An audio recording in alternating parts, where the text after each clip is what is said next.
This is Take 5.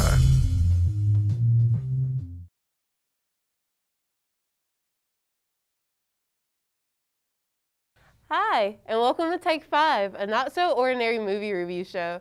We're your hosts, Donisha. And I'm Eli. It's a Christmas season! Yay! So it's only right that we have a Christmas movie. Today we'll be discussing the Netflix film Love Hard. There are definitely a lot of spoilers, so if you have not watched it, please turn away now.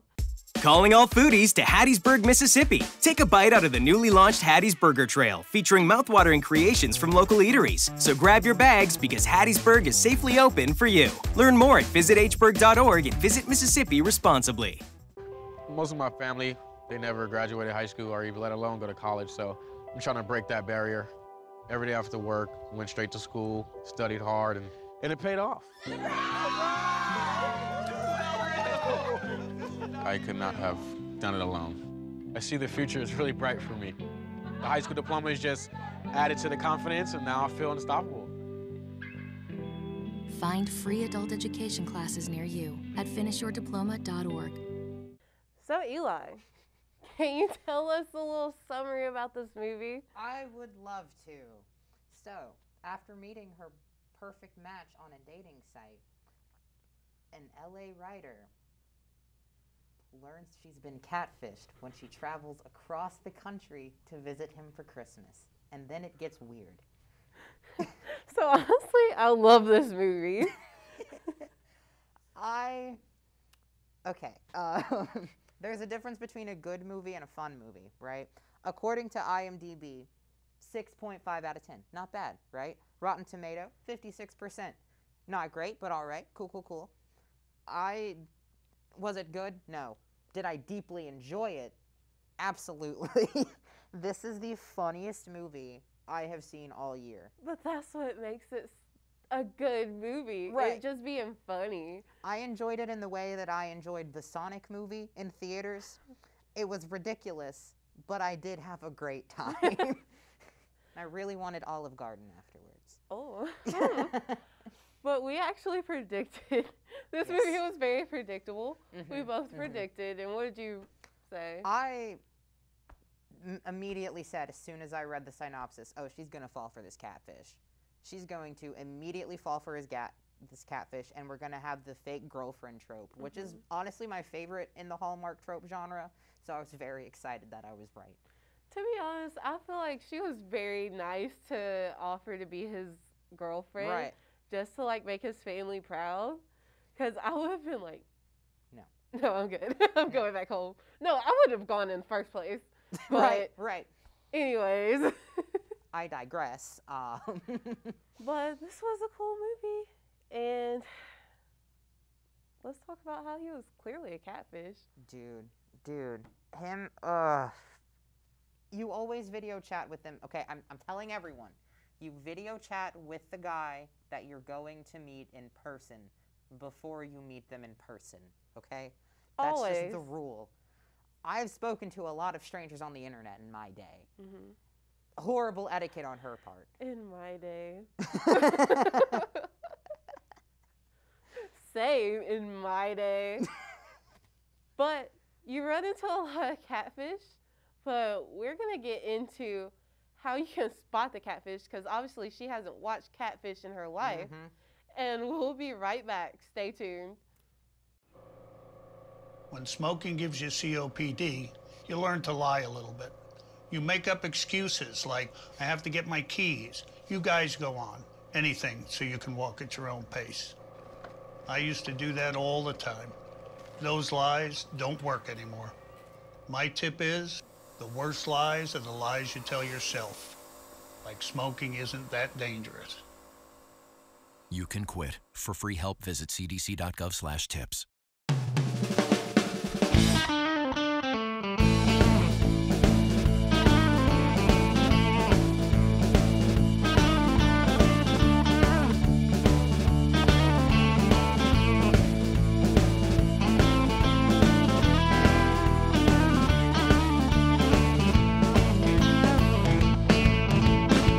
Hattie's Burgers and Blues. Burgers, craft beer, music. downtown Hattiesburg. Welcome back to Take 5. I'm Donisha. And I'm Eli. This week we are talking about the Netflix film Love Hard. Okay, so let's go over signs that you are talking to a catfish on a dating app. Okay, she meets the guy online, right? Cool, awesome, everyone does that. He lives very far away. A little sus, but not super bad, okay? And then he has a photo in his profile of him just holding up a sign, which to me is the first sign that this is a little odd. And then he uses a photo that looks almost the exact same with just different lines of text on the photo to prove that he's real. But also, it's like, why would you travel 3,000 miles Yes. to see someone and you never FaceTime them once? You're talking for 2 weeks. And you've never FaceTime them once? That's too much. From my experience, my boyfriend and I actually met on a dating app. And the first time we ever talked was through video chat. Yes, yes. So, I don't understand why you went 2 weeks without that. Y'all both have iPhones. Dude. Or Like, they were talking. Or some off-brand version of an iPhone. Is Okay, there's like, Facebook Messenger. There's a lot of things that you can still... You go prehistoric, go Skype, Yeah. anything. So, apparently she doesn't know about technology because, like, why didn't you FaceTime him? Yes. It's a lot like clickbait. Yeah. Yeah. Just the glaring differences of just people not knowing how to handle online relationships, I guess. And you also noticed a bunch of holiday tropes in that. You wanna... Yes, okay. I love holiday tropes in films, okay? I watch Hallmark movies religiously. I wish I had cable, okay? That's all I'd be doing the entire month of December. But there are some tropes that I've noticed, right? First of all, the Santa Claus trope, okay? This is going to be normally your old dude who comes in and he tells the upset main protagonist that, like, some wonderful advice, and then that somehow fixes everything. And this was like the CEO of the company she works for. He was like a young dude, and that was kind of shocking to me. They kind of flipped the script on the trope. He still comes in at the last second and says something that saves the day. But what was it he said at the end? Just because we're girlfriends now doesn't mean I won't fire you. He was a lot more entertaining. That instantly made him... Yes. He was my favorite character at that point. Like, I hated him at first. But Dude. after he said that, I loved him. It was great. It was so funny. And honestly, one thing that they talk about a lot in the movie is Die Hard, right? The main argument is that, oh, that's a Christmas movie, for sure. First of all, it's not a Christmas movie. It was between the movies Love Actually and Die Hard. And I didn't know that the movie title was a trope or like a parody of Die Hard And Love Hard. That was I had to explain that to him. Yeah. But we are going to talk about more things. We're going to talk about the moral of this movie and everything in the engagement party. So hold tight. We'll be right back with our last thoughts, and stay tuned. I got my COVID-19 vaccination, and here's why. This isn't about gimmicks or sentiment or what commercial I like. This is about facts. COVID-19 vaccines are safe and effective. Millions of doses have already been given in the United States, and these vaccines have the most intensive safety monitoring in U.S. history. When you need more information, use a reliable source like the CDC website, and get the facts.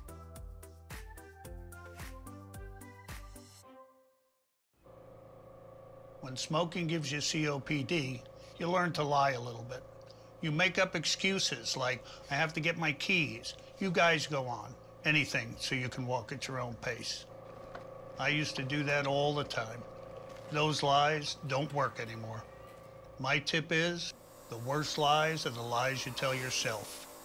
Like smoking isn't that dangerous. You can quit. For free help, visit cdc.gov/tips. So, let's talk about this engagement party. Oh, that engagement party. Woohoo. So, basically, like we said before, Natalie and Josh were dating, and Natalie's and Josh's brother were like in a competition kind of for attention. she wanted Josh to have attention, but his brother wanted the attention. Right. So after his brother said, "Oh, we're pregnant with his girlfriend," Josh was like, "Natalie, I want to marry you." And she's like, "What?" And then her grandma was like, well, she was like, "You don't have a ring." Her grandma was like, "I don't need this ring. I won't have to die with it, so you can have it." So they are engaged, and they have an engagement party, a surprise engagement party, where she's actually talking to the guy, Tag, that Josh is pretending to be, and he's invited, but he doesn't know that she is the fiance of Josh. And then, of course, there are a bunch of people that know very different things about the situation. So it's just a bunch of everyone slowly coming to the same realization, and then she gives her big speech. But one thing that I thought was kind of funny throughout the whole thing is the clearly throwaway comedic relief character, E, I guess his name was. I can't remember what it stood for, but he was the Uber and the Lyft driver. And then Tag says, "No, that's his cousin. That's not his fiance." And then E says, "It doesn't matter. Love is love." I was like, what? I'm sorry. Yes, that was funny. They have to designate one person to say just off-the-wall stuff. Yeah, but of course Natalie outs the whole thing because this is all getting too much, so much anxiety at this engagement party. So she outs the whole thing. Everyone's feeling bad for Josh. She leaves. And then, of course, she actually fell in love with him. Right. And so they're together. But it's like the moral of this movie was that he may have catfished using another picture, but she was catfishing Tag by being a completely different person. She had what she said she was not who she was at all. And so she was basically being hypocritical because she was mad at Josh for being a catfish with his face, when in reality she was doing the same thing but with her personality. I am a firm believer that you should never lie to the people that you want to date. And I hope everyone is a firm believer of that. But if we're nitpicking here, it's a lot better to lie about your physical appearance than it is who you are deeply as a person. Like, she technically was willing to give up her morals because she was a vegetarian, but she was willing to eat steak in order to get some himbo. And that's when Josh knew it was too far. Like, why are you doing that? And then, like, I would personally, like you said, I would rather somebody lie about who they look like than who they are as a person, because I'm liking you because of who you are, not what you look like. Right. And so, yeah, that's the moral of the story. And what are your final thoughts? My final thoughts are, this was a great movie. It was kind of weird seeing a movie that was clearly meant to be like for millennials, but they just threw in a bunch of random millennial things. But I actually enjoyed this. That normally irritates the heck out of me. But this time I had a great time with it. I already love holiday movies, even if I don't look as festive as you do. I love cheesy holiday movies. So this was, yes. So this was definitely a great time for me.